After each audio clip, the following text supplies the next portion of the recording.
আসসালামু আলাইকুম, ওয়েলকাম করছি সবাইকে আমার নতুন আরেকটি ভিডিওতে। তো আজকে সন্ধ্যায় আমি কি করছি সেটাই আপনাদের সাথে একটু ছোট্ট করে শেয়ার করছি। এই তো আমি কয়েকটা আমড়া কেটে নিলাম, তারপর একটু চা বানাচ্ছি। সন্ধ্যা হলে এরকম শর্টকাট একটু নাস্তা হলে মন্দ কি বলেন। তো যাই হোক, এখানে চা হচ্ছে, আমি এদিকে আমড়াগুলো কেটে নিচ্ছি। তারপর ভাবলাম যে জীবনের শেষমেশ একটা কাঁঠাল খাবো।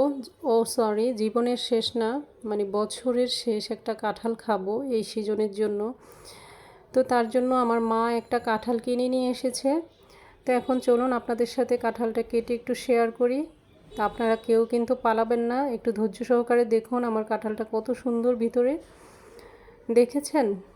আপনারা কি কেউ এরকম কাঁঠাল খেয়েছেন এই সিজনে? আমাকে একটু বলেন তো। পুরাই আনকমন, তাই না? ভাগ্যটা কত ভালো। আমি কোথায় ভাবলাম যে আমি একটা ভিডিও করব, অনেক ইয়াম্মি আর অনেক মানে কি বলবো, আর ভাষা আসতেছে না আমার। কাঁঠালটা দেখে আমার এখন আবার ভয়েস দেওয়ার সময় আবার দুঃখ লাগছে। যাই হোক, আমিও নাছোড় বান্দা। মাকে বললাম যে যার কাছ থেকে কিনে নিয়ে এসেছে তাকে আবার ফেরত দিয়ে আসার জন্য। উনি আমাদের এই রোডেই বসে সব সময়, ওনাকে আমরা চিনি, আমাদের পরিচিত। এদিকে আমি সকালবেলার জন্য কয়েকটা রুটি বানিয়ে রেখে দিয়েছি, কারণ আমার সকালবেলা একদম রুটি বানাতে ভালো লাগে না ঘুম থেকে উঠে। তাই আমি আগের দিনই সবসময় বানিয়ে রেখে দিই এভাবে। তো এই যে কাঁঠাল পরে আবার নিয়ে এসেছে, দেখেন। কাঁঠালের ভিতরে কোষ বেশি ছিল না, আর ছোটোখাটোই কাঁঠাল দেখতে পাচ্ছেন, কারণ বাসায় তেমন কাঁঠাল কেউ খায় না, এজন্য সবসময় ছোটোই কেনা হয়।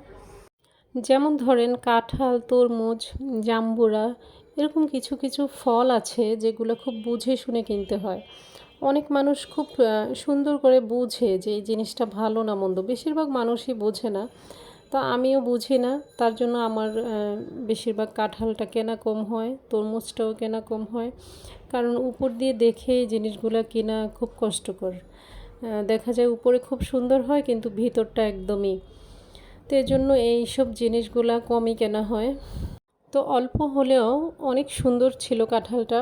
দেখেন, আমি এখানে গুনে দেখেছি যে মোট 15টা কোষ হয়েছে। এটা তো আসলে বেশি কোষ হয়নি। তো যাই হোক, লোকটা যে আমাকে ফেরত দিয়েছে সেটাই অনেক। যেহেতু পরিচিত ছিল সেজন্য ফেরত দিয়েছিল, না হলে দিত না। তো এই যে আমার ছোটো নবাব খাচ্ছে আর বলতেছে যে এটা নাকি কুমড়ার মতো দেখতে, মানে কোষগুলো এতটাই সুন্দর ছিল। তো সন্ধ্যা থেকে কাঁঠাল নিয়ে অনেক যুদ্ধ করলাম, সেটাই আপনাদের সাথে শেয়ার করেছি। আপনাদেরও কি কাঁঠাল কিনলে এমন হয়? তো আজকের ভিডিওটি এ পর্যন্তই। সবাই ভালো থাকবেন, সুস্থ থাকবেন। আল্লাহ হাফেজ।